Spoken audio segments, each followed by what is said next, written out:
अच्छी बात है, निकलना भी चाहिए, जाना भी चाहिए।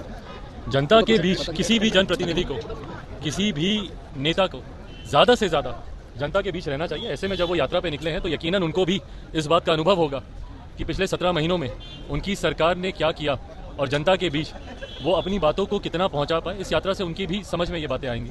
नमस्कार, मैं हूं आशुतोष। जनता मीटर के यूट्यूब मंच पर आपका मैं स्वागत करता हूं। राजनीति में न कोई दोस्त होता है न दुश्मन होता है।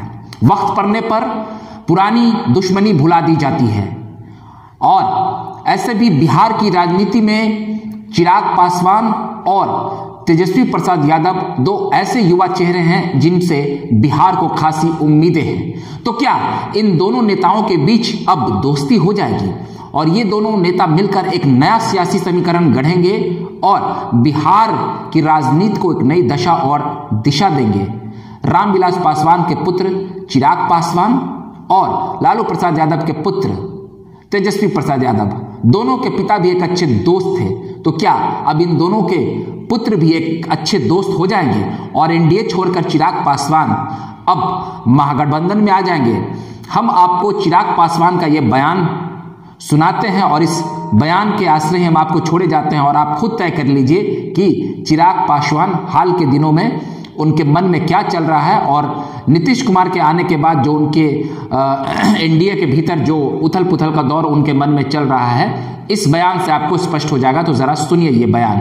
चिराग पासवान जी, तेजस्वी जी यात्रा पे निकले हैं। अच्छी बात है, निकलना भी चाहिए, जाना भी चाहिए।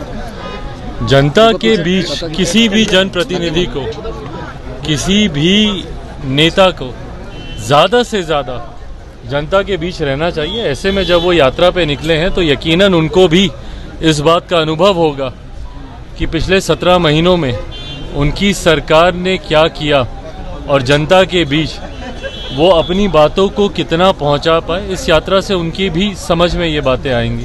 पर कहा जा रहा है कि नीतीश कुमार थके हुए मुख्यमंत्री हैं, जो काम नहीं हो रहा था तेजस्वी यादव वो उनसे करवाए।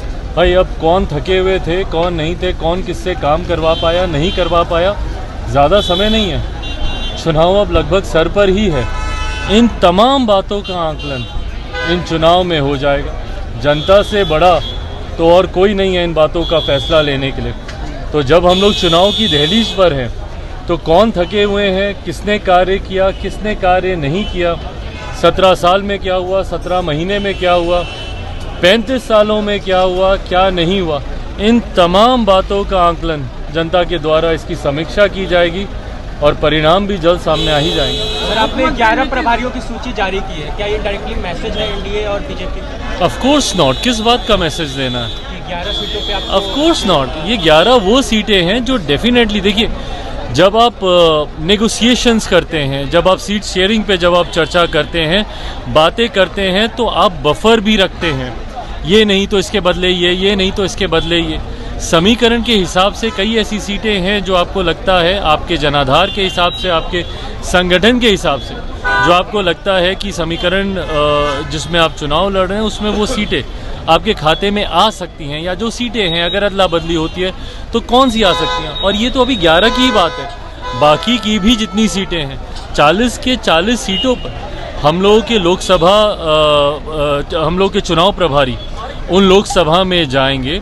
और मैं बार बार इस बात को कहता हूँ कि मैं सिर्फ अपनी सीटों पर ही ध्यान दूँ और मेरे गठबंधन को, मेरे संगठन का लाभ ही ना मिले तो फ़ायदा क्या गठबंधन में होने का। अगर आज की तारीख में अगर मैं एनडीए गठबंधन में हूँ, भाजपा के संगठन का मुझे लाभ ही नहीं मिले तो मेरा उस गठबंधन में होने का क्या फ़ायदा। उसी तरीके से जिस गठबंधन का हिस्सा हम लोग हैं, हमारे सहयोगी को भी उसका उतना ही लाभ मिले, उस सोच के साथ हर जिले में, हर लोकसभा में हमारा संगठन मजबूत हो, उस सोच के साथ ये जिम्मेदारी पार्टी के वरिष्ठ पदाधिकारियों को दी गई है। आने वाले दिनों में और सूची भी आप देखेंगे जिसमें बाकी की जितनी बची हुई लोकसभा हैं उसका भी जिक्र किया जाएगा। आप और आरएलजेपी दोनों एनडीए के जो है सदस्य हैं, लेकिन आरएलजेपी के तरफ से बार बार आपको लेकर के बयान आता है कि आप एनडीए में नहीं हैं। सर, बीजेपी भी इस बयान को सुन रही है और कुछ बोल नहीं रही है। भाई कोई फर्क नहीं पड़ता इस बात से, कौन एनडीए में है कौन नहीं है, इसका सर्टिफिकेट तो किसी से नहीं चाहिए ना। और अगर सर्टिफिकेट की ही बात है तो फिर वो उस दिन की तस्वीर निकाल के याद कर लें। जब अगर मेरी याददाश्त सही है तो संभवतः 18 जुलाई की वो तारीख थी, जब एनडीए की एक बड़ी बैठक, एनडीए के 25 साल पूरे होने पर दिल्ली के अशोका होटल में की गई थी वो बैठक आयोजित। उस बैठक में जिस तरीके से देश के प्रधानमंत्री जी ने गले लगाकर मेरा उस एनडीए की बैठक में स्वागत किया था, तो फिर वो तस्वीरें क्या थी? या तो वो तस्वीरें गलत थीं या अब जो कहा जा रहा है वो गलत है। हैविंग सेड इट ऑल, हम लोग चुनाव में हैं और चुनाव में मुझे लगता है इस तरीके की टीका टिप्पणी से गठबंधन को ही नुकसान होता। मैं अपने तमाम सहयोगियों से ये आग्रह करूंगा कि चुनाव का समय है, एकजुट होकर चुनाव लड़ने का लक्ष्य हम लोगों को साधना चाहिए। जनता की बातों को लेकर, जनता के भविष्य को लेकर, मैं बिहार फर्स्ट, बिहारी फर्स्ट को लेकर चुनाव में जाऊंगा। ऐसे में मैं चाहता हूं कि बाकी के भी सहयोगी दल एक दूसरे पे टीका टिप्पणी करके गठबंधन के माहौल को, गठबंधन की मर्यादा को समझें। व्यक्तिगत द्वेषों को, व्यक्तिगत मतभेदों को, गठबंधन को इसका नुकसान पहुंचे, ऐसा कोई कार्य किसी भी गठबंधन के सहयोगी को नहीं करना चाहिए। और जिस दल के द्वारा और जिन नेताओं के द्वारा ये बातें कही जा रही उनसे मेरा रिश्ता भी है, वो मेरे रिश्ते में मेरे आदरणीय हैं। मुझे तकलीफ तब होती है जब वो ऐसी बातें करते हैं और जब वो बातें सार्वजनिक प्लेटफॉर्म्स पे जाती हैं, सोशल मीडिया पे जाती हैं, यूट्यूब पे जाती हैं, आपके डिजिटल प्लेटफॉर्म्स पे जाती हैं। उसके नीचे कमेंट्स पढ़िए, बिहार की जनता किस तरीके से उनको जवाब देती है। भाई मुझे भी अफसोस होता है क्योंकि मेरे परिवार के वो लोग हैं, अपने परिवार के सदस्यों के बारे में ऐसे आपत्तिजनक कमेंट्स पढ़कर मुझे भी तकलीफ होती है। मैं चाहूँगा कि वो भी इस बात का ध्यान दें, जनता की भावना को वो समझे।